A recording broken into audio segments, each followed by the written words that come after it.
वाले हैं जो आपका द्वितीय परीक्षा का पेपर हुआ है, सेकंड बोर्ड एग्जाम का, एमपी बोर्ड का। तो आप केमिस्ट्री का तो उसका आप आंसर देख लीजिए, जो वस्तुनिष्ठ प्रश्न थे उनके आप आंसर देख लीजिए। आप देख लीजिए कितने नंबर के आपके ऑब्जेक्टिव सही हुए हैं, ठीक है। तो सबसे पहले हम देखते हैं यहाँ पर एक वाक्य में उत्तर। तो देखिए एक वाक्य में उत्तर है ना, सभी नए आए हैं। यहाँ पर एक ही आपको हमने जो इम्पोर्टेंट बताए थे उनमें से आप यहाँ पर देख सकते हो, दो हैं यहाँ पर। मक्खन में उपस्थित कार्बोक्सिलिक अम्ल जो हमने जोड़ी में कराया था मक्खन वाला, उसमें से, और डीडीटी का पूरा नाम, ये हमने आपको इम्पोर्टेंट ऑब्जेक्टिव में कराए थे। अब यहाँ पर देखिए इनका उत्तर देखिए, उस विधि का नाम लिखो जो प्रोटीन के मोलर द्रव्यमान ज्ञात करने में प्रचलित है। तो एक वाक्य में उत्तर में इसमें हो जाएगा कौन सी मोलर जो ज्ञात करते हैं वो हो जाएगा, तो हो जाएगा परासरण दाब, परासरण दाब, ठीक है। इसी प्रकार से अगला यहाँ पर श्रवण यंत्र होते हैं और जो आपकी घड़ियां होती हैं उसमें कौन सी सेल में जो उपयुक्त होता है सेल, उसमें कौन सी युक्ति होती है, कम मात्रा की आवश्यकता होने वाली युक्तियों में प्रयुक्त होने वाले सेल का नाम बताना है। तो इसमें हो जाएगा मरकरी सेल। कौन सा? Mercury cell, mercury. इस प्रकार से मरकरी सेल हो जाएगा इसका सेकंड वाले का, ठीक है। इसी प्रकार से तीसरा है अभिक्रिया मिश्रण के प्रति इकाई आयतन में प्रति सेकंड संघट्ट को कहते हैं। तो इसमें हो जाएगा संघट्ट आवृत्ति। आवृत्ति की परिभाषा है केवल संघट्ट, संघट्ट आवृत्ति, आवृत्ति। इस प्रकार से संघट्ट आवृत्ति हो जाएगा इसका, ठीक है। और डीडीटी का नाम तो हमने इम्पोर्टेंट क्वेश्चन में दिया था, तो आप यहाँ पर देख लीजिए। डीडीटी का पूरा नाम है डाइक्लोरो डाइफेनिल ट्राइक्लोरोएथेन। एक बार और सुन लो, डाइक्लोरो डाइफेनिल ट्राइक्लोरोएथेन, ठीक है। इसी प्रकार से अगला यहाँ पर जो मक्खन में उपस्थित कार्बोक्सिलिक अम्ल का नाम होता है तो इसका हो जाएगा ब्यूटेनॉइक अम्ल, ब्यूटेनॉइक अम्ल। यहाँ पर देख लीजिए ब्यूटेनॉइक अम्ल, ब्यूटेनिक अम्ल, इस प्रकार से। अब आगे देख लीजिए यहाँ पर सही विकल्प, सेकंड क्वेश्चन है सही विकल्प वाला। तो जब विलय की मात्रा अत्यंत सूक्ष्म हो तो सांद्रता को प्रदर्शित करने में उपयुक्त रहता है। तो देखिए पीपीएम सांद्रता हो जाएगा इसका। तो देखिए अगर आपने पीपीएम सांद्रता की जो परिभाषा है ना वो याद करी होगी तो इससे आप मैच कर सकते हो, ठीक है। हमने पीपीएम सांद्रता इंपोर्टेंट क्वेश्चन कराया था। प्रथम वैज्ञानिक जिन्होंने विद्युत अपघट्य के मात्रात्मक पक्षों का वर्णन किया था। तो देखिए विद्युत अपघट्य है, उसमें कौन सा नियम था आपको खुद पता है, फैराडे के नियम। इसमें हो जाएगा आंसर हो जाएगा, ठीक है, माइकल फैराडे।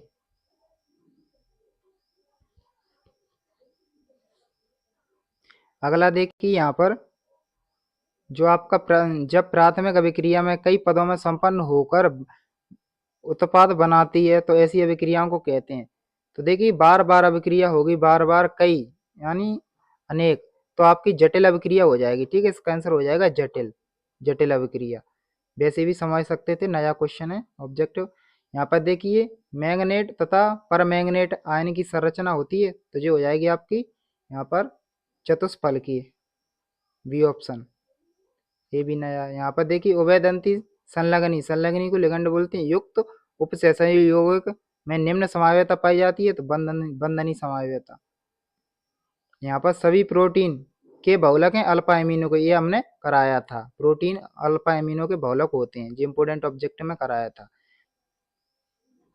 हम आपको बताएंगे लास्ट में कि कितने इंपोर्टेंट ऑब्जेक्टिव थे जो आपको हमने कराए थे, उनमें से आए हुए हैं। अगला देखिए यहाँ पर रिक्त स्थान है, रिक्त स्थान कि वे विलयन जो राउल्ट के नियम से बहुत अधिक ऋणात्मक विचलन दर्शाते हैं तो विशिष्ट संगठन पर कहलाते हैं। तो इसमें आ जाएगा अधिकतम, ठीक है। क्या आ जाएगा? अधिकतम आ जाएगा इसमें, इसमें लिखना है अधिकतम,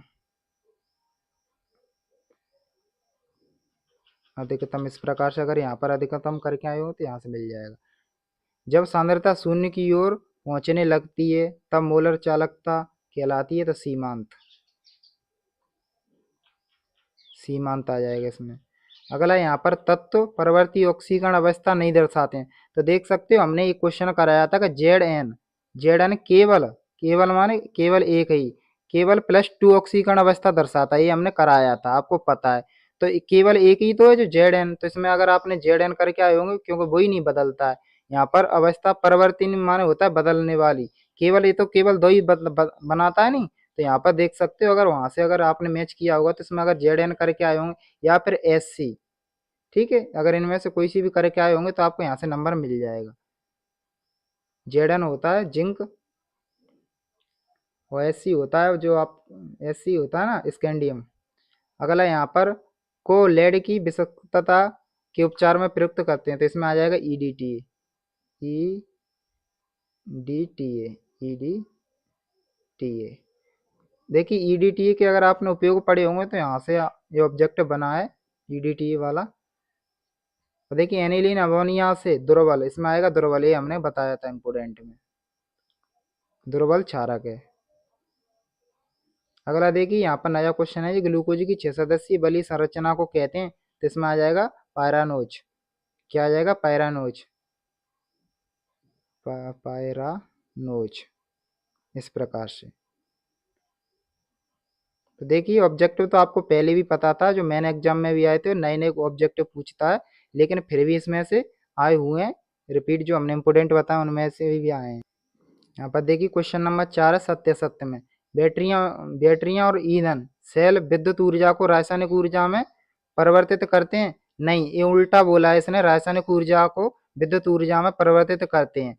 ठीक है, तो ये आपका असत्य हो जाएगा, ये हमने बताया था। इसमें केवल उल्टा करके दिया और सत्य सत्य में पूछा, इसलिए आपको याद हो, तो वहां से करा होगा तो यहाँ से आपने बना दिया होगा, क्योंकि उल्टी बात बोली है।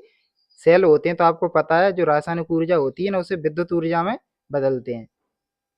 और यहाँ पर सिल्वर और सिक्के जैसे कॉपर निकल के मिश्र धातु के होते हैं, तो आपको क्या हो जाएगा? सत्य। यहाँ पर टोलन अविक्रमण प्रबल ऑक्सीकारक है, तो ये आपका हो जाएगा असत्य।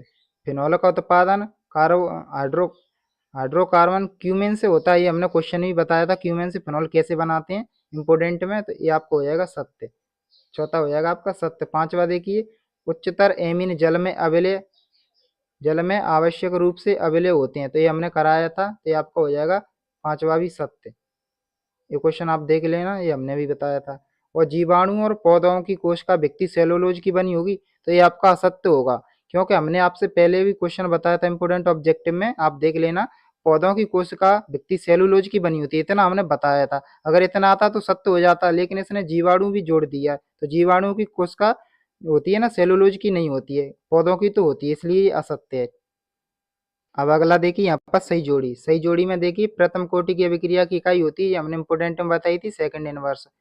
अब यहाँ पर देखिए दूसरा है एरेल हैलाइड, इससे हो जाएगा फिटिंग अभिक्रिया, अभिक्रिया से हैलाइड में ही होते। अगला है फिनॉल, फिनॉल है डिवालिस हो जाएगा, कार्बोक्सिलिक अम्ल होते हैं। और मेथन ये आपके फॉर्मेलिन हो जाएगा, और फ्रक्टोज आपका कीटोन हो जाएगा, इस प्रकार से। अब देखिए यहाँ से क्वेश्चन देख लेते हैं।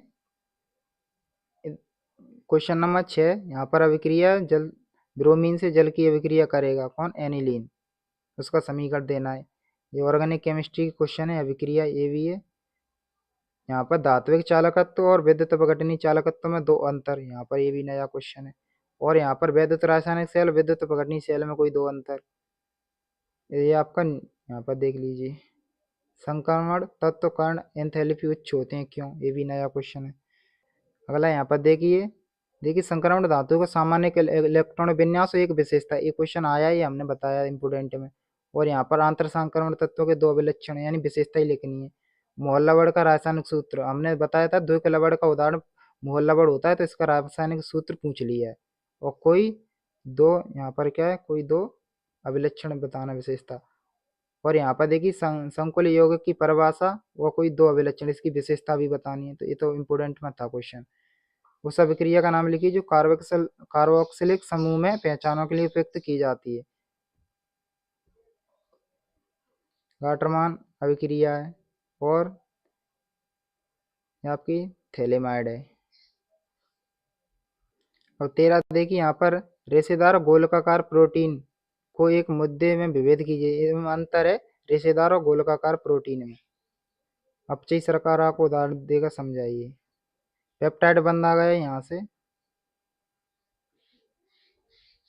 यहाँ पर न्यूमेरिकल क्वेश्चन है, और डेनियल सेल अथवा वाला न्यूमेरिकली। देखिए और यहाँ पर देख लीजिए लुकास अभिकर्मक क्या, ये भी इम्पोर्टेंट में था, रीमन टीमन अभिक्रिया थी। और फ्रीडल क्राफ्ट,